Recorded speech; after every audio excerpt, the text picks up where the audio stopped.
வணக்கம். ஐயா சு வெங்கடேசன் அவர்கள் எழுதிய வீரயுக நாயகன் வேல்பாரி பகுதி 103. தட்டியங்காட்டில் 6ஆம் நாள் போர் தொடங்கவிருந்தது. இரு பக்கமும் படைகள் அணிவகுத்தன.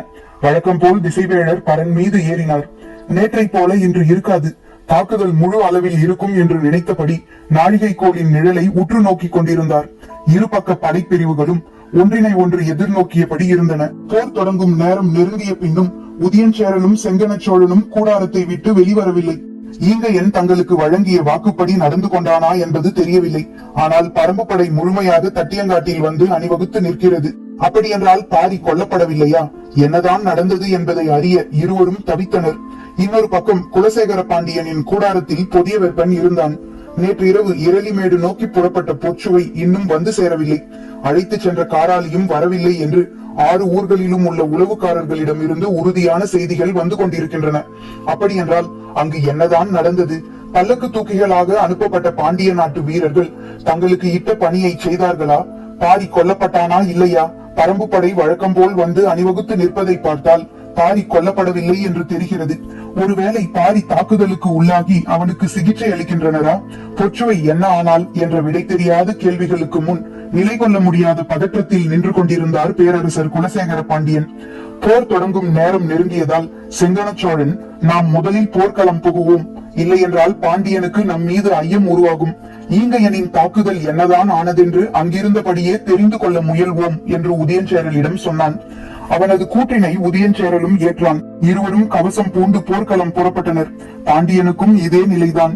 நாம் போர்க்களத்தில் இல்லை என்றால் சேரனுக்கும் சோழனுக்கும் நம் மீது ஐயம் வரும். எனவே வழக்கம் போல் நாம் போர்க்களம் செல்வோம். பாரியின் மீதான நம் வீரர்களின் தாக்குதல் பற்றி அங்கிருந்தபடியே அறிந்து கொள்ள முயல்வோம் என்று சொல்லி புதிய வெப்பனுடன் போர்க்களம் புறப்பட்டார் குலசேகர பாண்டியன். பரம்பு வீரர்கள் வழக்கம் போல் முழு ஆற்றலோடு களத்தில் நின்றனர். ஆனால் பரம்பு தளபதிகள் எல்லோரும் பெரும் கலக்கத்தில் இருந்தனர். நேற்று இரவு நடந்த நிகழ்வு அவர்கள் அத்தனை பேரையும் உலுக்கி இருந்தது. பாட்டாப்பிரையில் அனைவரும் இருக்கும் பொழுதே பாரியை கொல்ல நடந்த முயற்சி அவர்களை பேரதிர்ச்சிக்கு உள்ளாக்கியது.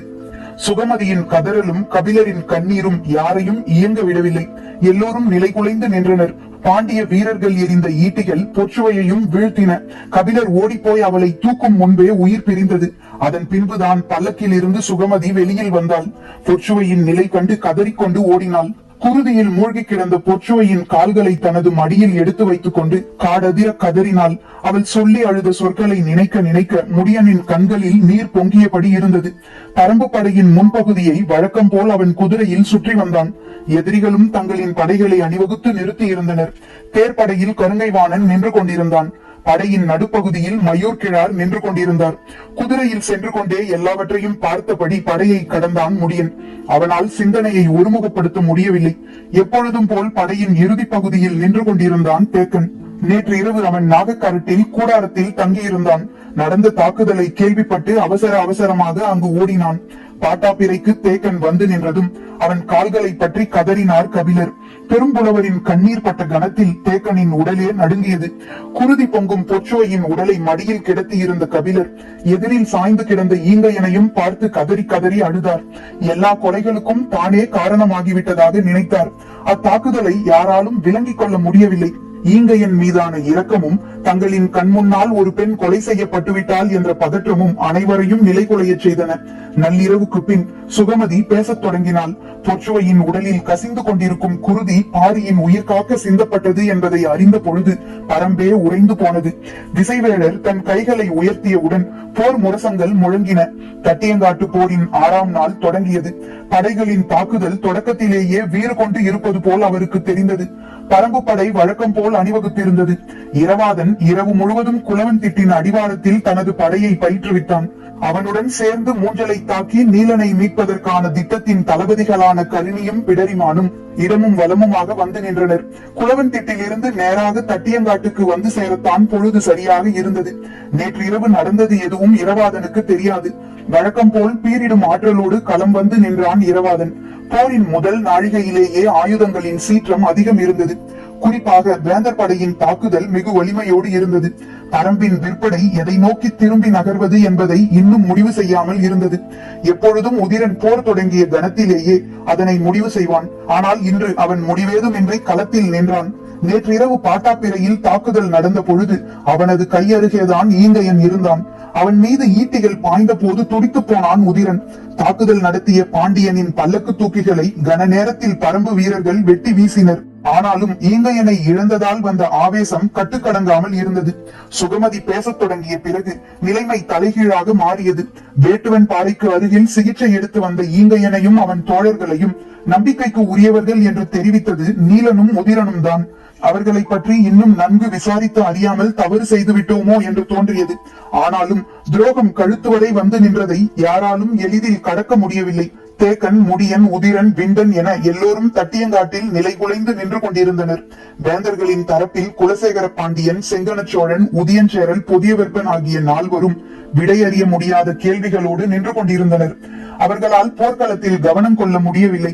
தாம் பெரிதும் நம்பிய திட்டத்தால் ஏற்பட்ட பயன் என்ன என்பதை எவ்வகையிலும் உறுதிப்படுத்த முடியாமல் தவித்துக் கொண்டிருந்தனர். ஆனால் அவர்கள் தளபதிகளான உருமன்கொடி, துடும்பன், வெறுகாலன், மாகநகன், கருங்கைவாணன், மயூர் கிழார் ஆகிய யாருக்கும் எவ்வித குழப்பமும் பதற்றமும் இல்லை. நேற்று இரவு நடந்த எதுவும் அவர்களுக்கு தெரியாது. எனவே அவர்கள் போர்க்களத்துக்குரிய செயல் திட்டங்களோடு நின்றனர். தாக்குதலின் தன்மையை வழக்கம் போல் குளவன் திட்டில் இருந்து பார்த்து கொண்டிருந்தான் பாரி. நேற்றிரவு கண்களுக்கு முன் பீரிட்ட குருதி எல்லாம் தன் பொருட்டே பீரிட்டது. கபிலரின் மடி மீது சாய்ந்து கிடந்த பொச்சுவையை நெடுநேரம் பார்த்து கொண்டே இருந்தான். இன்னொரு புறம் ஈங்கையனின் உடல் கிடந்தது. சுகமதி சொல்ல கேட்ட பின் அவனது உடலை யாரும் மடி மீது தூக்கி வைத்துக் கொள்ளவில்லை. கொல்லப்பட்ட இருவருக்குமாக கலங்கிய உள்ளம் சிறிது நேரத்திலேயே ஒருவருக்கு எதிராக மாறியது. பெருகிய குருதி துரோகத்தால் காய்ந்தும் தியாகத்தால் ஒளிர்ந்தும் வெளிப்பட்டது. ஈங்கையன் தன் குலங்காக்கத்தானே இக்கொடிய செயலுக்கு ஒத்துக்கொண்டுள்ளான். தலைமுறை தலைமுறையாக போராடியும் சோழ பேரரசை வீழ்த்த முடியவில்லை. இந்நிலையில் தன் குலங்காக்க அவன் செய்த கடைசி முயற்சியாக இது இருந்துள்ளது. ஏதோ ஒரு வகையில் அவனது குருதியிலும் தியாகத்தின் சிற்றொலி அடங்கி இருந்தது. மீதம் இருக்கும் கரும்பாக்குடி வீரர்கள் அனைவரும் இரவோடு இரவாக பரம்பு வீரர்களால் சூழப்பட்டனர். ஒரு சிலருக்கு மட்டுமே இத்திட்டம் தெரிந்திருந்தது, மற்றவர்களுக்கு தெரியவில்லை. இவர்களை என்ன செய்வது? கைது செய்து சிறையிடுவது என்ற பழக்கமே பரம்பில் இல்லை. தலைவன் செய்த தவற்றுக்காக மற்றவர்களை தண்டித்தல் தகுமா? இப்படியே அனுப்பினால் எதிரிகளோடு சேர்ந்து நமக்கு எதிராக போரிடவும் வாய்ப்புள்ளது என்று பரம்பு தளபதிகள் தங்களது அறத்திற்கும் ஈங்கையனின் துரோகத்திற்கும் இடையில் முடிவெடுக்க முடியாமல் அல்லாடினர். பாரி குளவன் திட்டு நோக்கி புறப்படும் பொழுது ஈங்கையனின் இறுதிச் சடங்கினை செய்ய அவர்களை அனுமதியுங்கள் என்று தேக்கனிடம் சொல்லிவிட்டு போனான். அவனது சொல்லில் இருந்தே இச்செயலின் பால் அவன் கொண்டுள்ள கருத்தை தேக்கனால் புரிந்து கொள்ள முடிந்தது. போர் முடியும் வரை ஆயுதங்களை தொடக்கூடாது. மீறி ஆயுதங்களை கை கொண்டால் அதற்குரிய விளைவிற்கு ஆளாவீர்கள் என்று கூறி அவர்கள் இருக்க வேண்டிய இடத்தையும் தெரிவித்தான். அவர்கள் அனைவரையும் காரமலையின் பின்புறம் அழைத்துச் செல்ல பரம்பு வீரர்கள் ஆயத்தமாயினர். தேக்கன் தட்டியங்காட்டுக்கு வந்து சேர்ந்த சிறிது நேரத்திலேயே போர் தொடங்கியது. வழக்கம் போல் இருபக்க அணிகளும் போரிட்டுக் கொண்டிருந்தன. அவனுடைய எண்ணங்கள் முழுக்க நேற்று இரவு நடந்த நிகழ்வு பற்றியே இருந்தது. கபிலர் பொச்சுவை வருவதற்கு அனுமதி கொடுக்கவில்லை என்றால் என்ன நடந்திருக்கும்? குகை காவலின் பொழுது ஈங்கையனால் பாரியை ஒன்றும் செய்துவிட முடியாது. அது கொடிவரிசை கொண்ட குகை. பாரி எங்கு துயில்கிறான் என்பதையே கண்டறிய முடியாது. காவல் எல்லையை தாண்டி உள்ளே நுழைந்திருந்தால் வெளிவருவதற்கான வழியையே கண்டறிய முடியாது. ஒன்றினுள் ஒன்றாக பின்னல் தொடர்புகளை கொண்ட அக்குகைக்குள் நுழைபவன் எளிதில் சிக்கிக் கொள்வான். ஈங்கையனின் நோக்கம் அனைவராலும் அறியப்பட்டிருக்கும். கோட்டைகளிலும் அரண்மனையிலும் நடக்கும் சதியை போல எந்த ஒரு தாக்குதலையும் பரம்பில் எளிதில் நடத்திவிட முடியாது. ஆனால் யாராக இருந்தாலும் ஏமாறும் ஓர் இடம் உண்டு. அதுதான் பரம்பு வீரர்கள் பல்லக்கின் தன்மையை அறியாமல் பாட்டாப்பிரை வரைக்கும் அதை அனுமதித்தது. அந்த வகையான பல்லக்கினை இதற்கு முன்னால் பார்த்தறியாததாலும் இரவு நேரமாக இருந்ததாலும் அதன் மேற்புறத்தில் மறைத்து வைக்கப்பட்டிருந்த ஈட்டிகளை கவனிக்காமல் விட்டனர். சில நாள்களாக ஈங்கையனின் தாக்குதல் சொல்லிக் கொள்ளும்படி இல்லை. அதற்கு காரணம் அவன் வகுக்கப்பட்ட படையினூடே தாக்கி முன்னேறும் பயிற்சியற்றவன் என நினைத்தோம். ஆனால் அவன் எதிரிகளால் இயக்கப்பட்டுள்ளான் என்பதை அறியாமல் போய்விட்டோம் என்று எண்ணங்களை ஓடவிட்டபடி ஈட்டியை ஊன்றி பிடித்து நின்று கொண்டிருந்தான் தேக்கன். பொழுது உச்சத்தை தொட்டுக் கொண்டிருந்தது. பரம்பின் வீரர்கள் வழக்கம் போல் தாக்குதலை நடத்தி கொண்டிருந்தனர். தனித்த உத்திகள் வகுக்கப்படாத நிலையில் நின்று தாக்கும் முறையை அவர்கள் கடைபிடித்துக் கொண்டிருந்தனர். வாட்படை தளபதியாக இருக்கும் தேக்கன் பின்வரிசையில் இருப்பதால் இளம் வீரன் அருவன் படையை வழிநடத்தினான். முடியனின் சிந்தனையில் வெறுமை மேவி இருந்தது. பரம்பின் உள் நிலத்துக்குள் தனது கை கெட்டும் தொலைவில் எதிரியின் ஈட்டிகள் பாய்ந்திருக்கின்றன என்றால் நாம் இன்னும் எச்சரிக்கையோடு இருந்திருக்க வேண்டும். தான் தவறவிட்ட இடம் என்ன என்று சிந்தித்தபடி இருந்தான். வேந்தர் படையின் தாக்குதலில் ஏதோ வேறுபாடு இருப்பதை அவ்வப்பொழுது பார்க்க முடிந்தது. ஆனால் பெரிதாக எதுவும் தோன்றவில்லை. பகற்பொழுதின் 20வது நாழிகை நெருங்கிக் கொண்டிருந்த பொழுது வேந்தர் படையின் தாக்குதலில் வேகம் கூடியது. அத்தாக்குதலை எதிர்கொள்ள பரம்பு வீரர்களுக்கு சற்றே நேரம் தேவைப்பட்டது. வெறும் தடுப்பரன் தாக்குதல் மட்டுமே போதாது, உத்தியை மாற்ற வேண்டும் என்பதை உதிரன் தான் முதலில் உணர்ந்தான். கூவல் குடியினர் மூலம் செய்தி முடியனுக்கு சொல்லப்பட்டது. அவன் அதை உணர்ந்து அடுத்து என்ன நடக்கும் என்ற சிந்தனையில் இருந்தான். ஆனால் எதிரியின் தாக்குதல் திட்டம் என்னவாக இருக்கும் என்பதை கணிக்க முடியவில்லை. வேந்தர் படையின் தாக்குதல் பல மடங்கு வீரியம் அடைந்தது. அப்பொழுதுதான் முடியன் ஒன்றை கவனித்தான். காலையில் இருந்து கருங்கைவாணன் தேர்ப்படையிலேயே நின்றிருந்தான். ஏன் வேறு பக்கம் போகாமல் இங்கேயே இருக்கிறான் என்று சிந்தித்த பொழுதுதான் மயூர் கிழாரின் நினைவு வந்தது. தலைமை தளபதியிடம் மற்ற தளபதிகளுக்கு செய்தியை சேர்க்க 3 போர் பணியாளர்கள் இருப்பர். தனித்த ஆடை அமைப்பு கொண்ட அவர்கள் மூவரும் இன்று மயூர் கிழாரின் அருகில் நின்றனர். முடியன் காலையில் பார்த்த காட்சியை இப்பொழுது மீண்டும் நினைவுபடுத்தி பார்த்தான். சற்றே அதிர்ச்சியாக இருந்தது. இன்றைய போரின் தலைமை தளபதியாக மயூர் கிழாரா களத்தில் நிற்கிறான். எண்ணி பார்த்தபடியே அதனை உறுதி செய்தான். அப்படி என்றால் தாக்குதலின் உத்தி வழக்கமானதாக இருக்காது. நமது தாக்குதலை உடனடியாக வேகப்படுத்த வேண்டும் என முடிவு செய்தான். கூவல் குடியினர் மூலம் அனைத்து தளபதிகளுக்கும் செய்தி அறிவிக்கப்பட்டது. நிலைமையை உணர்ந்தவுடன் உதிரன் தனது விற்படையை வேந்தர் படையின் நடுப்பகுதியை நோக்கி முன்னகர உத்தரவிட்டான். தொலை இலக்கு அம்புகள் சீற்றம் கொள்ள தொடங்கின. தாக்குதலின் வேகம் இரு பக்கமும் மிக வலிமையோடு இருந்தது. வேந்தர் படை பரம்பின் விற்படையை மட்டும் தற்காத்து எதிர்கொண்டது. மற்ற படைகளை தாக்கி முன்னேறியது. பரம்பு படைகள் வேந்தர் படையை முழுமையாக எதிர்கொண்டன. முடியனின் உத்தரவு இரவாதனை அடையும் பொழுது சரியாக 20 நாழிகை முடிந்திருந்தது. நேற்றைக்கு முந்தைய இரவில் பேசப்பட்டபடி கடைசி 10 நாழிகைக்கான போர் உத்தி தொடங்கிவிட்டது என கருதிய இரவாதன் தனது குதிரைப்படையின் தாக்குதலை எண்ணி பார்க்க முடியாத வேகத்தோடு முன்னெடுத்தான். நேற்று இரவு நடந்தது எதுவும் இரவாதனுக்கு தெரியாது. அதே நேரம் அதற்கு முந்தைய நாள் இரவு பேசப்பட்ட தாக்குதல் உத்தியை நிறைவேற்றும் நிலையில் முடியன் இல்லை. இப்பொழுது அவன் வேந்தர் படையின் தாக்குதலை எதிர்கொள்வதற்கான திட்டத்தையே வகுத்தான். முடியனின் சிந்தனை முழுவதும் மயூர் கிழாரை சுற்றியே இருந்தது. அவன் கருங்கைவாணனை போல பெரு வீரன் அல்லன். ஆனால் பரம்பை பற்றியும் பரம்பின் தாக்குதல் முறையை பற்றியும் ஓரளவு தெரிந்தவன். எனவே அவனை மிகுந்த எச்சரிக்கையோடு கையாள வேண்டும் என எண்ணினான். இரவாதனின் தாக்குதல் சீறி முன்னேறியது. நேற்று இரவு முழுவதும் பயிற்சி பெற்ற அப்படையணியினர் தங்களின் வேலை திட்டத்தை நிறைவேற்ற தொடங்கினர். மூஞ்சலை அடையும் வரை யார் முன்னிலையில் இருந்து படை நடத்த வேண்டும் என்று இரவாதன் தீர்மானித்திருந்தான். அவர்கள் அதே போல படையை மூஞ்சலை நோக்கி அழைத்து சென்று கொண்டிருந்தனர். மற்ற பகுதியில் வேந்தர் படையின் தாக்குதல் வலிமை மிக்கதாக இருந்தது. பரம்பு படை திறனோடு அதனை எதிர்கொண்டது. உதிரன் தனது விற்படையை எப்பக்கமாக கொண்டு செல்ல என்று கேட்டு முடியனுக்கு செய்தி அனுப்பினான். முடியனோ ஆபத்து எப்பக்கம் அதிகம் என்பதை இன்னும் கணிக்கவில்லை. கருங்கைவாணனின் மீதும் அவனுக்கு ஐயம் இருந்தது. மயூர் கிழாரின் மீதும் அவனுக்கு ஐயம் இருந்தது. இருவரில் யாரை நோக்கி உதிரனின் படையணியை திருப்புவது என்பதை முடிவு செய்ய சற்றே நேரம் தேவைப்பட்டது. வழக்கம் போல் பரம்பின் விற்படையை எதிர்கொள்ள முடியாமல் வேந்தர் படை தளபதி துடும்பன் பின்வாங்க தொடங்கினான். வாட்படை தளபதி மாகநகனை பரம்பு தளபதி அருவன் எதிர்கொண்டான். தாக்குதல்கள் தீவிரமடைந்து கொண்டிருந்தன. தேர்ப்படை தளபதி வெறுகாலனோடு கருங்கைவாணனும் இணைந்து கொண்டான். எனவே பரம்பு தளபதி விண்டனால் முன்னகர முடியவில்லை. ஆனால் பின்வாங்காமல் சமாளித்துக் கொண்டிருந்தான். மயூர் கிழார் எப்பக்கம் போகப் போகிறான், அவனது உத்தி என்னவாக இருக்கிறது என்பதை அறிவதிலேயே முடியன் கவனமாக இருந்தான். இந்நிலையில் இரவாதனின் தலைமையிலான குதிரைப்படை நினைத்து பார்க்க முடியாத வேகத்தில் மூஞ்சலை நோக்கி முன்னேறி கொண்டிருந்தது. ஏற்கனவே திட்டமிட்டபடி மூஞ்சலை ஒரே நேரத்தில் 3 முனைகளில் இருந்து தாக்குதல் தொடுக்க வேண்டும். முடியன் ஒரு பக்கமும் விண்டன் ஒரு பக்கமும் தாக்கி மூஞ்சலின் அரணை உடைக்க வேண்டும். உடைத்தவுடன் உள்ளே நுழையாமல் 3 அடுக்கு அரணை முழுமையாக அழிக்கும் பணியை செய்ய வேண்டும். உள்நுழைந்து தாக்கி நீலனை மீட்கும் பணி இரவாதனுடையது. அதே சிந்தனையோடு இரவாதனின் படை முன்னகர்ந்து கொண்டிருந்தது. குளவன் திட்டில் இருந்து பார்த்து கொண்டிருக்கும் பாரிக்கு களத்தில் நடக்கும் தாக்குதலில் வேறுபாடுகள் இருப்பது போல் தெரிந்தது. ஆனால் என்னவென்று பிடிபடவில்லை. கூர்ந்து பார்த்து கொண்டிருந்தான். இரவாதன் தலைமையிலான குதிரைப்படை சீரும் அம்பு போல் எதிரிகளை கிழித்து உள்நுழைந்து கொண்டிருந்தது. குளவன் திட்டில் இருந்து பார்க்கும் பொழுது அதன் வேகத்தை துல்லியமாக கணிக்க முடிந்தது. மற்ற படைப்பிரிவுகளோடு வேந்தர் படை மிக கடுமையாக போரிட்டுக் கொண்டிருக்கும் பொழுது குதிரைப்படையை மட்டும் ஏன் அவ்வாறு எதிர்கொள்ளாமல் இருக்கின்றனர் என்ற ஐயம் உடனே தோன்றியது. களத்தை இன்னும் சற்று நேரம் கூர்ந்து கவனித்தான் பாரி. எதிரிகள் மாறுபட்ட உத்திகளை பயன்படுத்துகின்றனர்.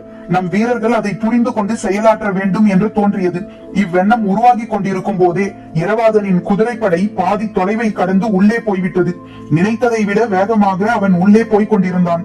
அவனை சிக்க வைக்க எதிரிகள் வகுத்த போர் உத்திக்குள் மிக வேகமாக உள்நுழைந்து கொண்டிருந்தான். உடனடியாக கூவல் குடியினருக்கு உத்தரவிட்டான் பாரி. குளவன் திட்டிலிருந்து கூவல் குடியினரின் மறைபொருள் குறிப்பு நாகக்கரட்டில் இருக்கும் கூவல் குடியினருக்கு வந்து சேர்ந்தது. வாரிக்கையன் தலைமையில் செய்தியை சொல்வதற்கான வீரர்கள் அனைவரும் அங்கே இருந்தனர். இரவாதன் வேகத்தை கட்டுப்படுத்தி பின்தங்க சொல்வதற்கான உத்தரவினை பாரி தெரிவித்திருந்தான். உடனடியாக அதற்கான ஓசை எழுப்பப்பட்டு இறுக்கி செடியின் ஒளிரும் பால் கொண்ட குறிப்புகள் காட்டப்பட்டன. நாகக்கரட்டிலிருந்து ஓசை எழுப்பப்பட்டவுடன் அது யாருக்கு என்பதைத்தான் முதலில் அனைத்து தளபதிகளும் பார்ப்பர். அது குதிரைப்படை தளபதிக்கான குறிப்போடு சொல்லப்படும் ஓசையாதலால் மற்றவர்கள் தாங்கள் முன்னெடுக்கும் தாக்குதலில் கவனம் செலுத்துவர். இரவாதனோ மூஞ்சலை அடையும் நோக்கோடு மின்னல் வேகத்தில் முன்னேறி கொண்டிருந்தான். அவனது காதில் எவ்வித ஓசையும் விழவில்லை. அவன் தனது கவனத்தை எதை நோக்கியும் திருப்ப ஆயத்தமாக இல்லை. மூஞ்சலின் அரண் உடைந்து சிதறும் கணத்தை காணும் நோக்கில் குதிரையை விரட்டி கொண்டிருந்தான். நாகக்கரட்டில் இருந்து மீண்டும் மீண்டும் ஓசை எழுப்பப்படுவதை சிறிது நேரம் கழித்தே முடியனால் உணர முடிந்தது. அது இரவாதனுக்கானது. அவன் எதிரி படைக்குள் அதிக தொலைவு உள்ளே போயுள்ளான் என்பது அதன் பிறகுதான் தெரிய வந்தது. அப்பொழுதுதான் நேற்றுக்கு முந்தைய நாள் உருவாக்கப்பட்ட திட்டம் நினைவுக்கு வந்தது. நேற்று இரவு நிகழ்ந்த நிகழ்வால் அத்திட்டத்தை நிறைவேற்றுதல் குறித்து வேறு யாருடனும் முடியன் பகிர்ந்து கொள்ளவில்லை. ஆனால் இரவு முழுவதும் பயிற்சியில் இருந்த இரவாதன் காலையில் நேரடியாக களத்துக்கு வந்தான். ஏற்கனவே வகுக்கப்பட்ட திட்டப்படி 20ஆம் நாழிகை முடிந்தவுடன் அவன் முன்னேறி போகிறான் என்பது முடியனுக்கு புரிந்தது. ஆனால் இதற்குள் மயூர் கிழார் வகுத்த உத்தியும் இருக்கிறது என்பதை அவன் முதலில் கணிக்கவில்லை. மற்ற படைகளை வலிமையோடு தாக்கி முன்னேற விடாமல் நிறுத்திவிட்டு குதிரை படையை மட்டும் முழுமையாக உள்வாங்கி அழிக்கும் திட்டத்தை மயூர் கிழார் தீட்டியிருந்தான். நாகக்கரட்டில் இருந்து மீண்டும் மீண்டும் குறிப்பொலி எழுப்பப்பட்டது. இப்பொழுது அபாய குறிப்பொலியாக ஒலிக்க தொடங்கியது. இரவாதன் மூஞ்சலை நெருங்கிவிட்டான். ஏற்கனவே திட்டமிட்டபடி மற்ற இரு தளபதிகளும் இரு திசைகளில் இருந்தும் மூஞ்சலை நோக்கி முன்னேறுவார்கள் என்ற எண்ணத்துடனே மூஞ்சலின் அரணை நோக்கி அம்புகளை செலுத்த தொடங்கினான். முடியனுக்கு என்ன செய்வதென்று தெரியவில்லை. எதிரிகளின் தாக்குதல் மிக கடுமையாக இருந்தது. எப்படையையும் முன்னுக்கு நகர்த்த முடியவில்லை. வேந்தர் படையினர் முழுமையான ஆற்றலோடு தாக்கிக் கொண்டிருந்தனர். கருங்கைவாணனும் வெறுகாலனும் தேர்ப்படையின் மீது கடும் தாக்குதலை நடத்தி பெருஞ்சேதத்தை உருவாக்கி கொண்டிருந்தனர். நிலைமையை உணர்ந்து உடனடியாக முடியன் அவ்விடம் போனான். ஆனால் அவனது கவனம் முழுவதும் கூவல் குடியினரின் குறிப்பொலியின் மீதே இருந்தது. செய்தியை நேரடியாக சொல்ல உதிரனையோ அருவனையோ அனுப்பலாமா என்று சிந்தித்தான். ஆனால் எல்லா முனையிலும் தாக்குதலின் வேகம் உச்சம் கொண்டிருந்தது. சூலூர் வீரர்கள் 60 வகையான ஆயுதங்களை கையாள தெரிந்தவர்கள். பேரரசர்களை காப்பதற்கான தேர்ந்த பயிற்சி கொண்ட அகப்படையினை தாக்கி அழிக்க கரிணியின் தலைமையிலான பிரிவு முழு திட்டமிடலோடு பாய்ந்து முன்னேறியது. பொய்க்கூடாரங்களில் இருந்து வெளிவரும் எண்ணிலடங்காத வீரர்களை கொன்று குவிப்பதற்கான திட்டத்தோடு பாய்ந்து முன்னேறினர் பிடரிமான் தலைமையிலான வீரர்கள். கரிணியும் பிடரிமானும் வகுக்கப்பட்ட திட்டத்தின் அடிப்படையில் தாக்குதலை தொடுக்கின்றனரா என்று பார்ப்பது இரவாதனின் வேலையல்ல. அவனது ஒரே இலக்கு நீலன் இருக்கும் கூடாரத்தை நோக்கி எதிரிகளை கொன்றழித்து முன்னேறுவது மட்டும்தான். 3 தன்மைகளில் தெளிவாக வகுக்கப்பட்ட திட்டத்தோடும் பரம்பினர் இப்போரில் இதுவரை பயன்படுத்தாத பல்வேறு விதமான ஆயுதங்களோடும் இரவாதனின் குதிரைப்படை மூஞ்சலை நோக்கி வந்தது. பகழி அம்புகளால் மூஞ்சலின் வெளிப்புற அரண் தகர்த்தெறியப்பட்டது. சங்கிலி தொடர் போல் அடுத்தடுத்து வந்து இடைவெளியை நிரப்பும் அவர்களின் 3 அடுக்கு ஏற்பாடுகளை எல்லாம் இடியென தாக்கி நிலைகுலைய செய்தனர். யாராலும் உடைக்கவோ உள்நுழையவோ முடியாது என்று சொல்லப்பட்ட மூஞ்சலின் வெளிப்புற அரணை குதிரையின் வேகத்தை குறைக்காமலேயே உடைத்து உள்நுழைந்தனர் சூலூர் வீரர்கள். ஒற்றை நுனியில் உடைத்து உள்நுழைந்தவர்கள் விசிறியை போல கன நேரத்தில் அரை வட்டமாக விரிந்தனர். வெளியில் இருக்கும் மொத்த குதிரைப்படையும் உள்ளே வந்து வட்டத்துக்குள் சேர்ந்த பின் அது வட்ட வடிவ படையமைப்பாக தன்னை மாற்றிக்கொண்டது. வட்டம் எல்லா திசைகளிலும் ஒரே நேரத்தில் விரிய தொடங்கியது. கணக்கில்லாத அம்புகளும் ஈட்டிகளும் வெடித்து வெளிவர வட்டம் தன்னை பெரிதுபடுத்தியபடியே இருந்தது. நாகக்கரட்டில் இருந்து மீண்டும் மீண்டும் கூவலொலி எழுப்பப்பட்டு இறுக்கி செடியின் ஒளிரும் குறிப்புகள் காட்டப்பட்டு கொண்டே இருந்தன. களத்தில் நின்ற பரம்பு தளபதிகள் அனைவரும் குறிப்பொலியை கவனித்தனர். இடைவிடாத குறிப்பொலி அனைவருக்கும் பதற்றத்தை உருவாக்க தொடங்கியது. நாகக்கரட்டின் மேலிருந்து வாரிக்கையன் காட்சியை தெளிவாக பார்த்தான்.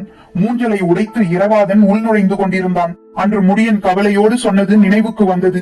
இரவாதன் தாக்குதல் போரில் நிகரற்றவனாக இருக்கிறான். ஆனால் களத்தின் முழுமையை கவனித்து முன்னேறுவதில் குறைபாடு உடையவனாக இருக்கிறான். அது ஆபத்தை உருவாக்கிவிடும். காட்சியை பார்த்து கொண்டிருப்பதை தவிர வேறெதையும் வாரிக்கையனால் செய்ய முடியவில்லை. குளவன் திட்டிலிருந்தும் இதே ஒலிக்குறிப்பு மீண்டும் மீண்டும் வருகிறது. என்ன செய்வதென்று புரிபடாமல் நின்றான் வாரிக்கையன். உதிரன், விண்டன், அருவன், முடியன் என யாரும் தங்களின் இடம் விட்டு நகர முடியாத நிலைக்கு உள்ளானார்கள். வேந்தர் படை முழு வலிமையோடு இறங்கி வந்து மறித்து போரிட்டுக் கொண்டிருக்கிறது. மூஞ்சல் இருப்பதோ தட்டியங்காட்டின் வட மூலையில். மொத்த படையையும் பிளந்து கொண்டு அந்த கடைசி பகுதிக்கு போய் இரவாதனுக்கு உதவுவது எப்படி என யாருக்கும் புரியவில்லை. கருங்கைவாணன் வேந்தர் படையின் தேர்ப்படை தளபதி வெறுகாலனோடு இணைந்து வலிமை மிகுந்த தாக்குதலை தொடுத்துக் கொண்டிருந்தான். பரம்பு தளபதி விண்டனால் மட்டும் அதை எதிர்கொள்ள முடியாது என்பதால் அவனுடன் முடியன் இணைந்து நிற்கிறான். அப்படி இருந்தும் தாக்குதலின் வேகம் இணையற்றதாக இருக்கிறது. போர் சூழலில் என்ன முடிவெடுப்பதென்றே தெரியாத ஒரு கணத்தை முதன்முறையாக முடியன் சந்தித்தான். உணர்ச்சியின் படபடப்பு அவனை ஆக்கிரமிக்க தொடங்கியது. சட்டென ஒரு முடிவுக்கு வந்தான். இரவாதன் தன் மகன் என்ற உணர்வில் எந்த ஒரு முடிவையும் எடுத்துவிடக் கூடாது. நடைபெற்றுக் கொண்டிருப்பது பெரும் போர். இதில் கணிப்புகளும் உத்திகளும் பிழைப்படும் வாய்ப்புகள் உண்டு. அப்பிழையை உணரும் பொழுது சரி செய்யும் முயற்சிக்காக பேரிழப்புகளை கண்டுவிடக் கூடாது. எண்ணங்கள் மனத்துக்குள் உறுதியாகி கொண்டிருக்கும் பொழுது தேக்கன் அவ்விடம் வந்து சேர்ந்தான். அதே நேரத்தில் எதிரில் நின்று போரிட்டுக் கொண்டிருந்த கருங்கைவாணனை நோக்கி விரைந்து வந்தார் மயூர் கிழார். இரண்டு பக்கமும் தலைமை தளபதிகள் பதற்றத்தோடு இருந்தனர். முடியனை பார்த்து தேக்கன் சொன்னான், நாகக்கரட்டில் இருந்து மீண்டும் மீண்டும் குடிப்பொலி கேட்டுக்கொண்டே இருக்கிறது. இரவாதனின் படை தனித்து போய் மாட்டிக்கொள்ளக் கூடாது. நீ உடனடியாக இவ்விடம் நீங்கி அவனோடு போய் சேர். திடீரென மயூர் கிழார் வந்து நின்றதை பார்த்து கருங்கைவாணன் திகைத்து போனான். என்னவென்று கேட்பதற்குள் அவரே சொன்னார், எதிரிகளின் குதிரைப்படையை பின்புறமாக உள்ளிழுத்து சூழ்ந்து தாக்கி அழிப்பதற்கான உத்தியைத்தான் நாம் வகுத்தோம். ஆனால் அவர்களோ நாம் சற்றும் எதிர்பார்க்காத வகையில் மூஞ்சலையே உடைத்துக் கொண்டு உள்ளே போய்விட்டார்கள். மிரட்சியுற்றான் கருங்கைவாணன். மூஞ்சலின் காப்பரனை உடைத்து விட்டார்களா? ஆமாம், அதனால்தான் நான் விரைந்து இங்கு வந்தேன். நீங்கள் உடனடியாக இவ்விடம் விட்டு மூஞ்சலை நோக்கி போக வேண்டும். பதற்றத்தோடு தேக்கன் சொன்னான், நீ இவ்விடம் விட்டு விலகிச் செல். எது செய்தாவது இரவாதனுக்கு தீங்கு நேராமல் தடு. தேக்கனின் சொல் கேட்டு கடுஞ்சினத்தோடு பதிலுரைத்தான் முடியன். கருங்கைவாணனும் வெறுகாலனும் இணைந்து நின்று தாக்கிக் கொண்டிருக்கின்றனர். நான் இவ்விடம் விட்டு அகன்றால் நமது தேர்ப்படையை பெருஞ்சேதத்துக்கு உள்ளாக்கி விடுவார்கள். அது மட்டுமல்ல, இங்கிருந்து எதிரிகளின் மொத்த படையையும் கிழித்துக் கொண்டு போய் நான் மூஞ்சலை அடைவது இயலுகிற செயல் அல்ல. எம் முயற்சியாவது செய், இவ்விடம் விட்டு போ என்றான் தேக்கன். எதிரி உன்னையும் என்னையும் குறிப்பார்த்து தான் தேர்ப்படையில் வந்து வலிமை கொண்ட தாக்குதலை நடத்துகிறான். நான் இவ்விடம் விட்டு போனால் உன்னையோ விண்டனையோ இழப்பேன். அதே நேரம் மூஞ்சலையும் சென்றடைய மாட்டேன் என்ற அம்பினை நானில் தொடுத்தபடியே கத்தினான் முடியன். மயூர் கிழாரின் சொல் கேட்டு பெரும் கோபத்துடன் கத்தினான் கருங்கைவாணன். நான் இவ்விடம் விட்டு இப்பொழுது அகன்றால் நமது தேர்ப்படையை முற்றிலும் இழக்க நேரிடும். எதிரி படையின் தலைமை தளபதி முடியனின் தாக்குதலை ஒரு பொழுது கூட வெறுகாலனால் எதிர்கொள்ள முடியாது. குதிரைப்படையையும் யானைப்படையையும் இழந்து நிற்கும் நாம் தேர்ப்படையையும் இழக்க நேரிடும். எனவே நான் இவ்விடம் விட்டு அகல்வது அறிவீனம். அப்படியென்றால் இரவாதனை காப்பாற்ற முடியாதா என கத்தினான் தேக்கன். அப்படியென்றால் மூஞ்சலை காப்பாற்ற முடியாதா என கத்தினார் மயூர் கிழார். பரம்பின் குரல் ஒலிக்கும்.